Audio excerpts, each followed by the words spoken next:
오늘 말씀은 오늘 말씀의 제목은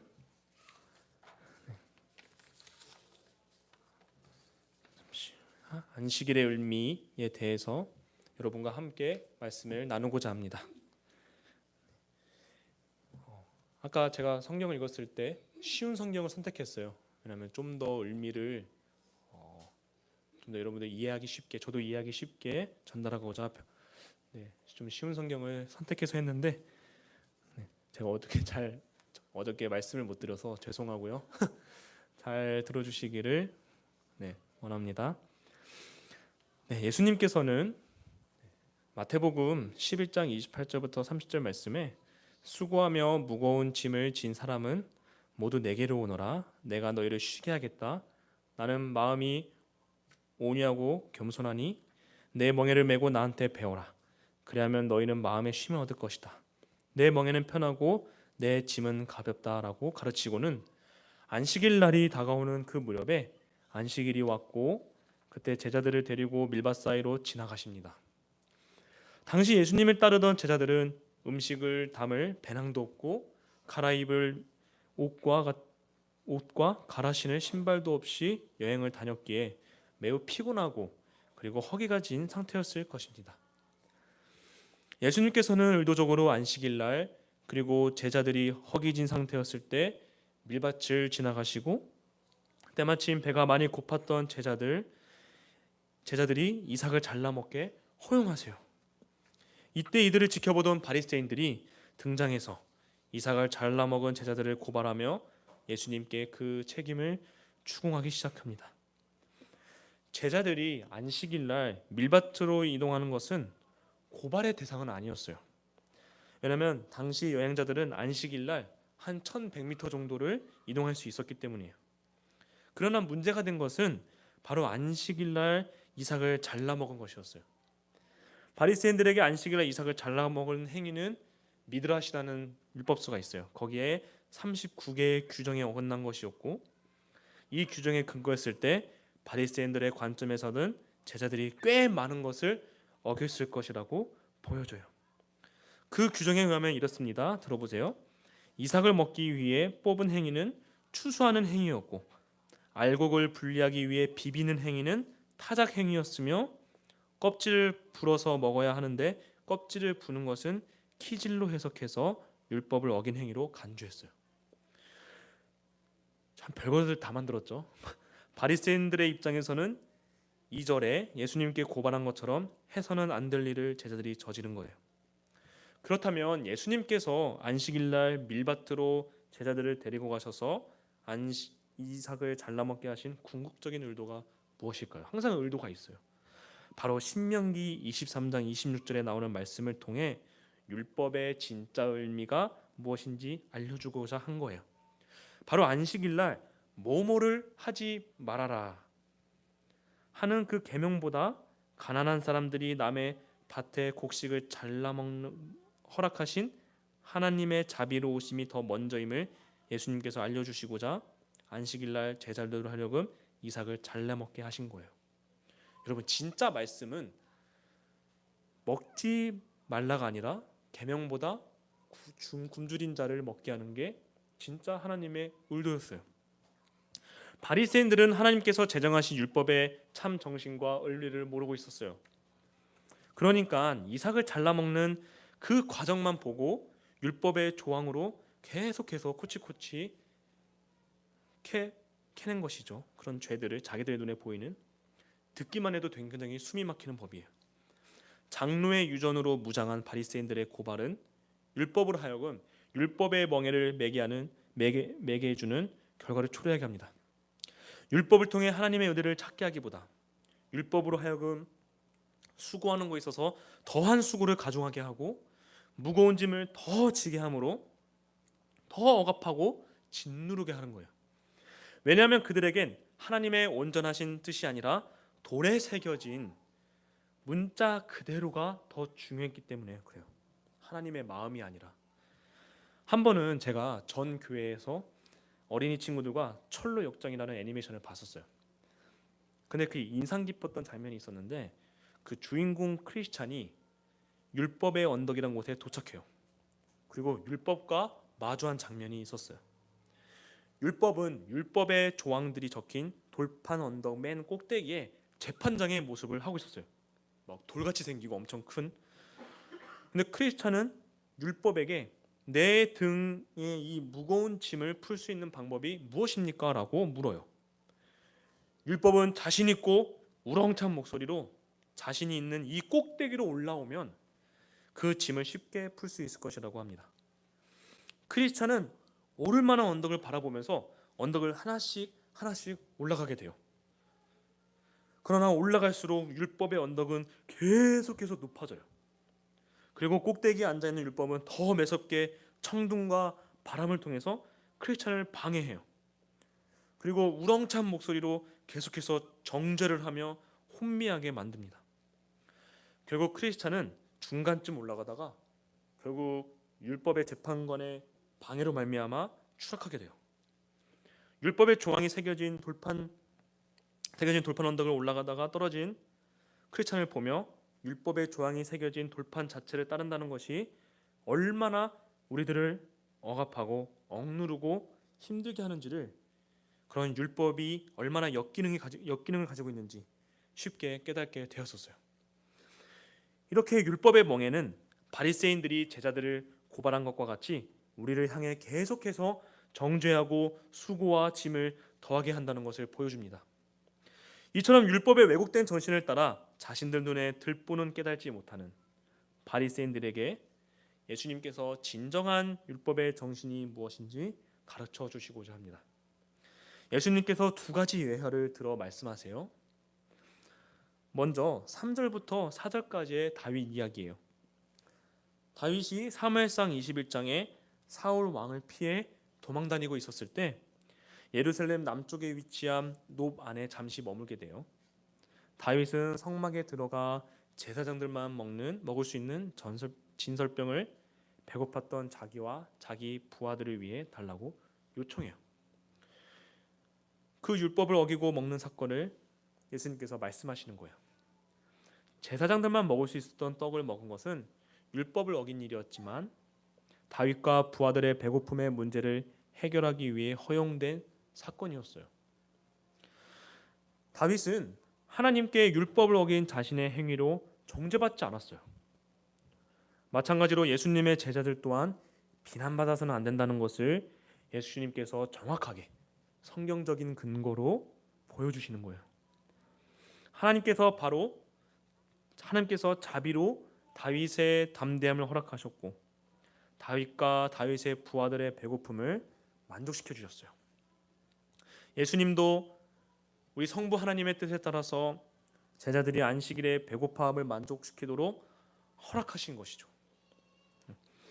예수님께서는 바리새인들이 율법의 조항보다 더 중요한 것이 무엇인지, 그리고 그들의 율법의 분명한 의미를 오해하고 있음을 다윗의 이야기를 통해 지적하셨어요. 그리고 제자들이 안식일날 율법을 어기고 이삭을 먹은 일이 자비로우신 하나님의 입장에서는 얼마나 무죄한지를 입증하신 것입니다. 그럼 마지막으로 5절의 내용으로 성전에서 일하는 제사장에 관한 말씀을 해주세요. 제사장들은 민수기 28장 9절부터 10절 말씀에 기록된 대로 성전에서 거룩한 떡을 준비하거나 제물을 드리는 것을 준비하기 위해서는 안식일에도 성전에서 일을 해야만 했었어요. 이들도 엄밀하게 보면 안식일을 범한 죄를 지은 것은 맞습니다만 제사장이 안식일날 성전에서 하는 일은 예외로 규정한 거예요. 이들은 하나님의 일을 하고 있었기 때문에 형식적으로는 제사장들이 안식일을 범했다고 할 수는 있어도 죄는 없었던 것이죠. 율법은 율법 조문 자체가 아니라 율법의 정신이 더 중요하다는 것을 보여주는 또 한 가지의 적절한 예화를 예수님께서 드신 거예요. 예수님께서는 이어서 성전보다 더 큰 이가 자기 자신임을 6절에서 밝히세요. 성전에서 하는 일이 안식일보다 더 우선된다면 예수님과 그분의 사역은 안식일보다 더 큰 권위를 가진다는 것을 바리새인들에게 보여주신 겁니다. 안식일에 성전에서 일하는 제사장들이 무죄하다면 성전보다 더 크신 예수님을 따르는 제자들은 더 무죄하다는 거예요. 이렇게 바리새인들의 치명적인 두 가지 잘못이 드러납니다. 첫 번째로 율법을 잘못 해석했습니다. 그들은 율법이 하나님의 자비에 기인한 것을 알지 못했어요. 그리고 메시아이자 하나님의 아들이신 그리스도의 실체를 알지 못한 거예요. 율법의 완성이신 새 계명의 실체를 알아보지 못한 거예요. 예수님의 율법에 대한 최종적인 권위라는 사실이요. 여러분, 우리 예수님께서 드디어 7절에 호세아서 6장 6절을 인용하세요. 율법에 대한 하나님의 원래의 의도를 보여주세요. 어떻게 말씀하시냐? 나는 자비를 원하고 제사를 원하지 않는다. 이 말씀이 무슨 뜻인지 알았더라면 율법에 대한 원래의 의도는 백성의 유익을 위해 제정되었고 짐이 아니라 자비의 표현으로 주어졌다는 점입니다.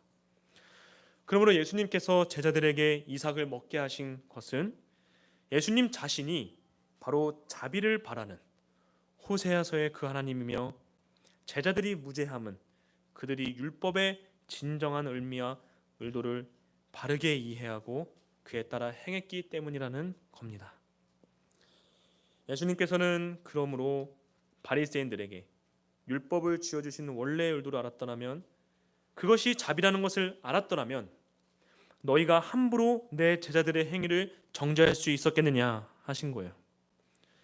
예수님께서는 8절을 끝으로 인자는 안식일의 주인이다 라는 이 한마디를 통해 모든 논쟁의 결론을 확고하게 맺으십니다. 헬라어로는 주인이다 라고 하는 게 퀴리오스가 맨 앞에 등장해요.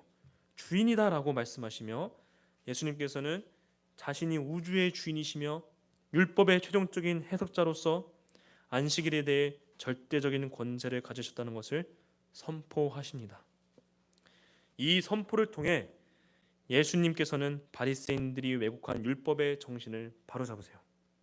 장로의 유전으로 율법의 멍에를 더 가중시킨 왜곡된 율법 정신을 폐하시고 하나님께서 참으로 원하셨던 자비와 사랑의 멍에를 주심으로 편하고 가벼운 새 계명의 정신을 회복시켜 주십니다. 그러므로 죄인들을 더 정죄하고 더 옥죄하고 억누린 자들을 더 억누르고 병든 자들을 더 상실하게 만들며 가난한 자들을 더 빈곤케 하는 율법의 멍에가 아닌 죄인들에게 용서와 사랑을, 억눌린 자들에게 해방을, 병든 자들에게 치유를, 가난한 자들에게 부요함을 주는 은혜의 멍에가 그리스도를 믿고 따르는 모든 이들에게 선물로 주어지게 된 것입니다. 여러분, 오늘 말씀을 통해서 저희가 두 가지 정도를 함께 생각하고 권유받았으면 좋겠습니다.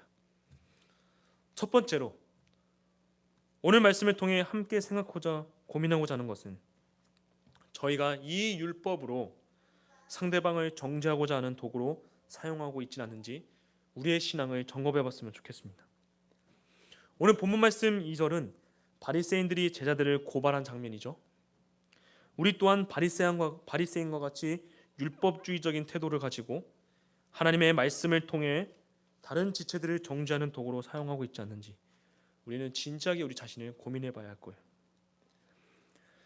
바리새인들이 마태복음 23장 4절에 무거운 짐을 묻고 사람의 어깨에 지우지만 자기들은 한 손가락도 움직이지 않았던 것처럼 다른 이들을 향해서 오만 가지 잘잘못을 따지면서 부족함과 연약함을 어떻게든 들춰내 판단하면서 정작 자기 자신에게는 한없이 관대한 거예요. 우리 인간의 본성이 그렇습니다. 우리 자신은 돌아보지 못하지만 항상 남에 대한 흠은 너무나 잘 보여요. 맞지 않나요? 칭찬은 너무 힘들어요. 근데 그 사람의 흠은 너무나 잘 보이고 쉽게 우리가 말하죠. 여러분, 거기에 대해서 우리 예수님께서 뭐라고 말씀하십니까? 죄 없는 자가 먼저 돌로 치라라고 하세요. 주님께서 말씀하시기 전에 어느 누구도 자기 자신의 죄를 돌아보지 않았어요. 그렇죠? 가늠한 여인 앞에 어느 누구도 자기 자신의 죄는 돌아보지 않고 그 여인에게 손가락질을 했어요. 자기가 구원받을, 정말 예수님 하나님께 용서받아야 할 죄인임을, 그 은혜가 필요한 존재라는 것을 그들은 깨닫지 못했습니다. 가늠한 여인을 향한 정죄함만 있었을 뿐이죠. 이러한 우리의 모습에 대해서 여러분 진지하게 생각해 보시기를 축원합니다. 우리가 정죄해야 할 주체가 아니에요. 은혜 받은 죄인이라는 점을 상기하며 정죄보다는 구원받은 죄인임을 돌아보는 것입니다. 여러분은 거저 은혜 받았고 거저 구원받았지만 여러분은 아직도 죄인이면서 아직도 은혜가 필요한 구원받은 죄인이라는 거예요. 주님께서 죄 없는 자가 먼저 돌로 치라고 했을 때 그 현장에 홀로 남아있던 가늠한 여인과 같이 어떻게 했나요? 겸손히 주님께 엎드리는 것이 먼저지 않을까 생각해 봅니다. 모두가 자신의 양심을 따라 떠났어요. 왜요? 인간의 본성은 듣기 싫어요. 너가 죄인이다. 이 독사의 자식들아. 그랬을 때 두 가지의 모습이 나오죠. 바리새인들은 저놈을 죽여라. 하지만 베드로는 어떻게 합니까? 주여, 나는 죄인입니다. 나를 떠나소서. 우리의 신앙의 태도가 어때야 됩니까? 마지막으로 율법의 정신은 자비와 은혜인데요. 과연 우리가 그 진리에 따라 그러한 삶을 실천하고 행동으로 옮기고 있는지 우리 자신을 돌아봤으면 좋겠습니다. 예수님께서 호세아 말씀을 통해 너희가 이 말씀을 깨달았더라면 무죄한 자들을 고발하지 않았을 것이다 라고 말씀하셨죠. 제자들이 엄연히 무죄인가요? 그렇지 않습니다. 그들이 참 하나님이시며 율법의 완성이시며 성전보다 더 크신 그리스도 예수 안에 있었기 때문에 무죄했던 거예요. 여러분과 제가 그런 존재입니다. 그리고 우리 모든 의의 나무 교회 지체들이 그런 존재들이에요. 누가복음 6장에서 안식일 논쟁 이후 28절부터 36절까지 이렇게 말씀하셨습니다. 길지만 들어보세요. 그러나 내 말을 듣고 있는 너희를 저주하는 사람들을 축복하고 너희를 모욕하는 사람들을 위하여 기도하여라. 내 뺨을 치는 사람에게는 다른 쪽 뺨을 돌려대고 내 겉옷을 빼앗는 사람에게는 속옷도 거절하지 말아라. 너에게 달라는 사람에게는 주고 네 것을 가져가는 사람에게서 도로 찾으려고 하지 말아라. 너희는 남에게 대접을 받고자 하는 대로 남을 대접하여라. 너희가 너희를 사랑하는 사람들만 사랑하면 그것이 너희에게 무슨 장한 일이 되겠느냐? 죄인들도 자기네를 사랑하는 사람들을 사랑한다. 너희를 좋게 대하여 주는 사람들에게만 너희가 좋게 대하면 그것이 너희에게 무슨 장한 일이 되겠느냐? 죄인들도 그만한 일을 한다. 도로 받을 생각으로 남에게 구워주면 그것이 너희에게 무슨 장한 일이 되겠느냐? 죄인들도 고스란히 되받을 요량으로 죄인들에게 구워준다.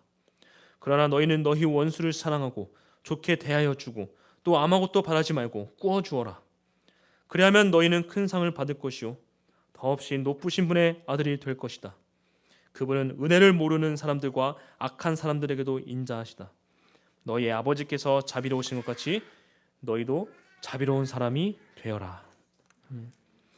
우리 예수님께서는 의인을 부르러 오지 않으셨고 죄인을 부르러 오셨습니다. 건강한 자가 아니라 병든 자를 위해 오셨으며 섬김을 받으러 오신 게 아니라 도리어 섬기고 목숨을 기꺼이 드리러 오셨습니다.